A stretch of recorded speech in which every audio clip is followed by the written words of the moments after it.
اللہم صلی علی سیدنا شفیعنا نبینا مولانا محمد والہ وبارک وسلم صلاۃ و سلام علیک یا رسول اللہ وسلم علیک یا حبیب اللہ صلی اللہ علیہ وسلم۔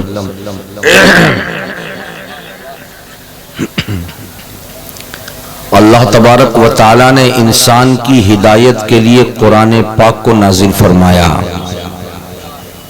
قرآن اللہ کا کلام ہے۔ قرآن کس کا کلام ہے؟ کلام کا معنی ہوتا ہے بات۔ کلام کا معنی بولیے بات۔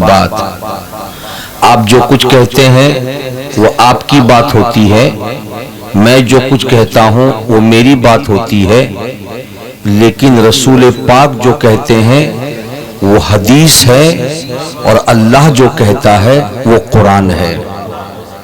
بھائی ایک کو ذرا کم کرو۔ رسول جو کہتے ہیں وہ کیا ہے؟ بولو نا بابا۔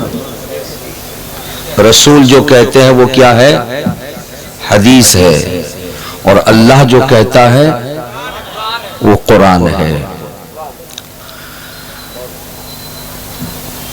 دنیا ایک دن مٹ جائے گی، سب کچھ تباہ و برباد ہو جائے گا، زمین پھٹے گی، آسمان پھٹے گا، چاند و سورج مٹیں گے، شجر حجر پہاڑ پربت سب کچھ فنا ہو جائے گا، لیکن ایک ذات اللہ کی ہے، وہ ذات باقی رہے گی۔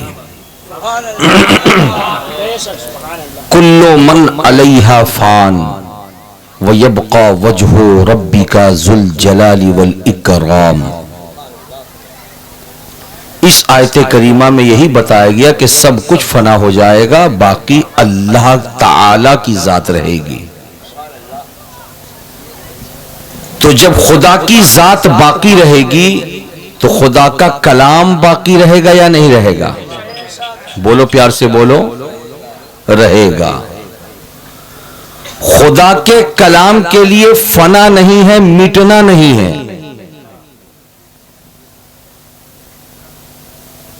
اور پروردگار عالم نے خود اس بات کا اعلان قرآن پاک میں کر دیا ہے کہ دنیا کی کوئی طاقت میرے کلام کو مٹانا چاہے، فنا کرنا چاہے تو دنیا کی طاقت فنا ہو جائے گی، لیکن میرا کلام فنا نہیں ہوگا، اس لیے کہ تم اپنے گھر کی حفاظت کرتے ہو، تم اپنی دکان کی حفاظت کرتے ہو، اپنی طاقت کی بنیاد پر حفاظت کرتے ہو۔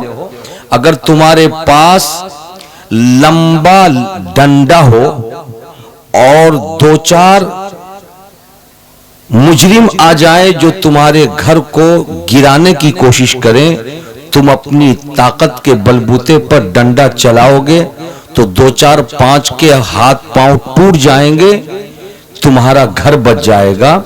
لیکن ڈنڈا ایک ہو اور گھر توڑنے والے 1000 کی تعداد میں آئیں تو ڈنڈا رکھ کے بھی اپنے گھر کو بچا نہیں سکتے ہو، اس لیے کہ یہاں پہ طاقت کم ہو گئی اور توڑنے والے زیادہ ہو گئے۔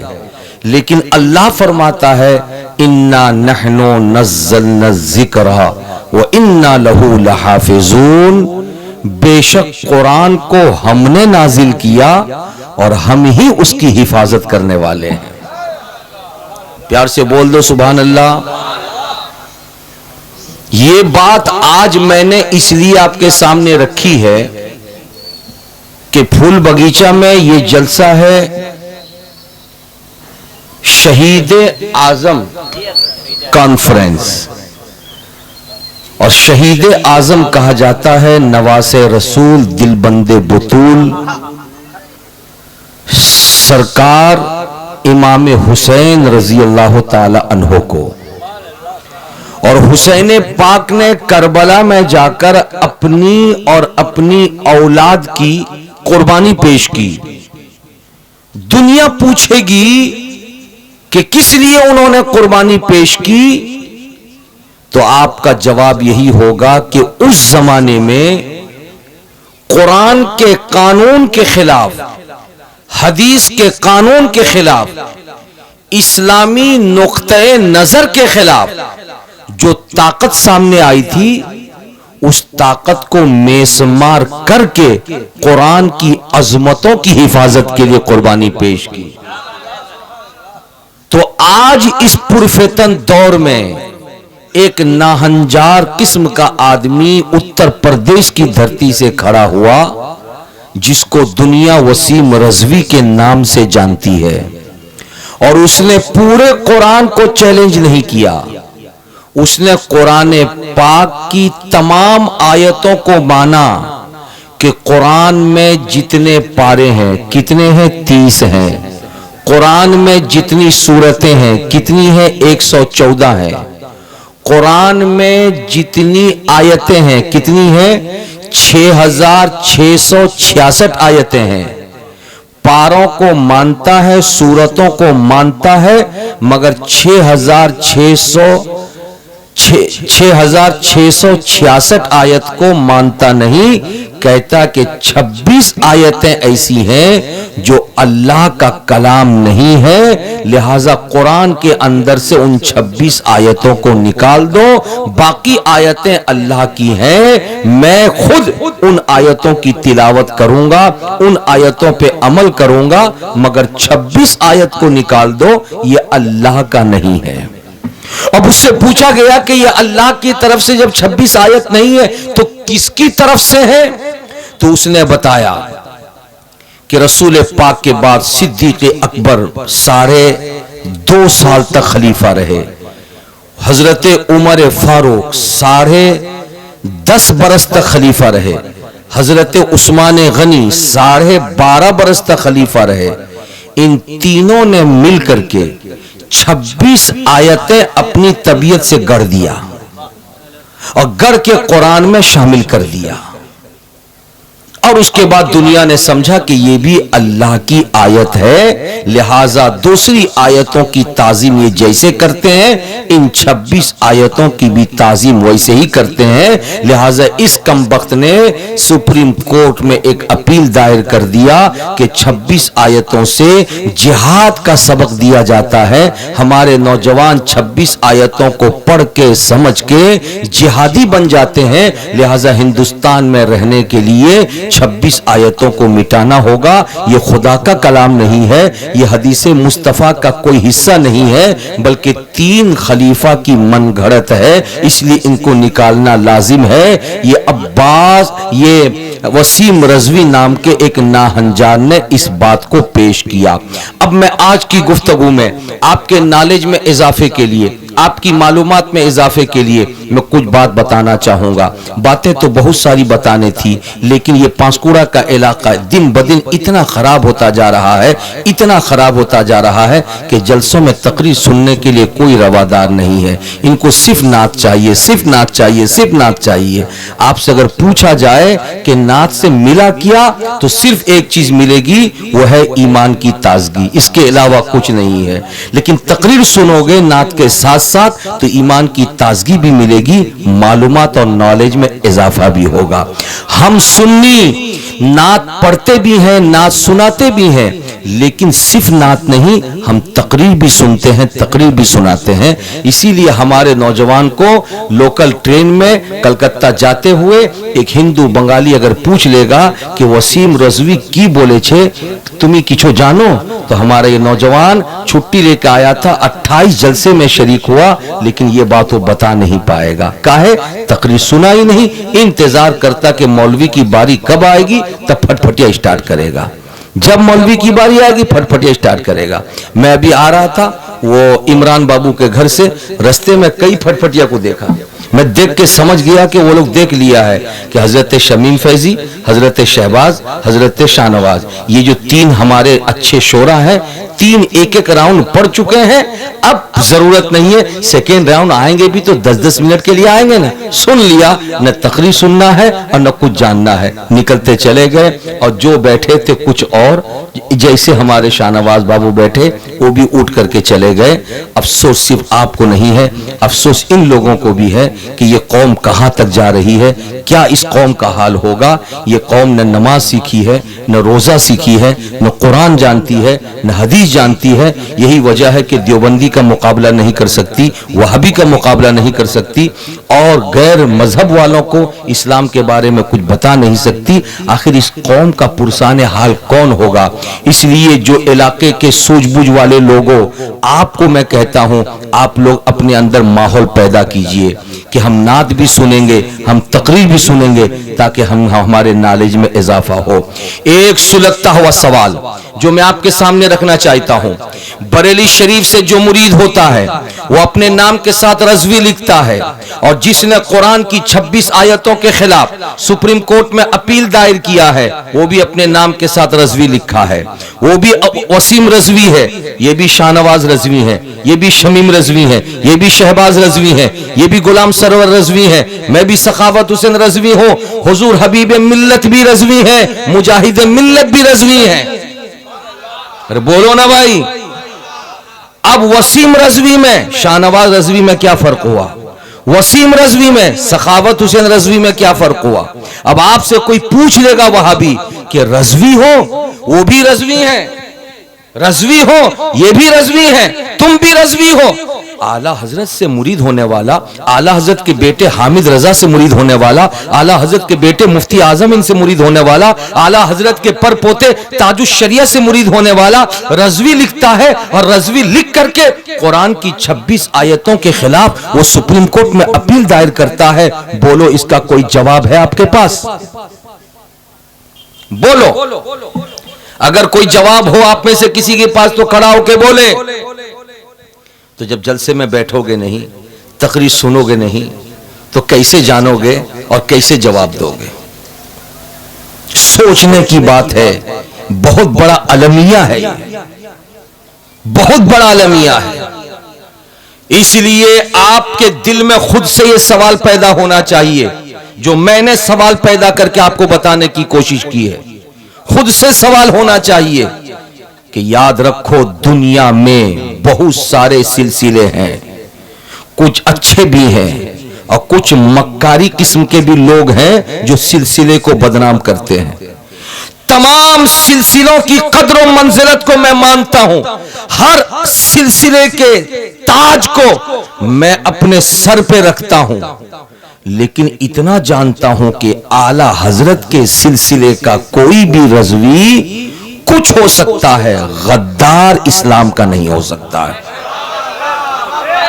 نہ غوث کا غدار ہوگا، نہ غریب نواز کا غدار ہوگا، نہ محبوب الہی کا غدار ہوگا، نہ سابیر کلیر کا غدار ہوگا، نہ سرکار کچوچا کا غدار ہوگا، نہ مارہرہ متحرہ کا غدار ہوگا۔ واہ واہ حق ہے۔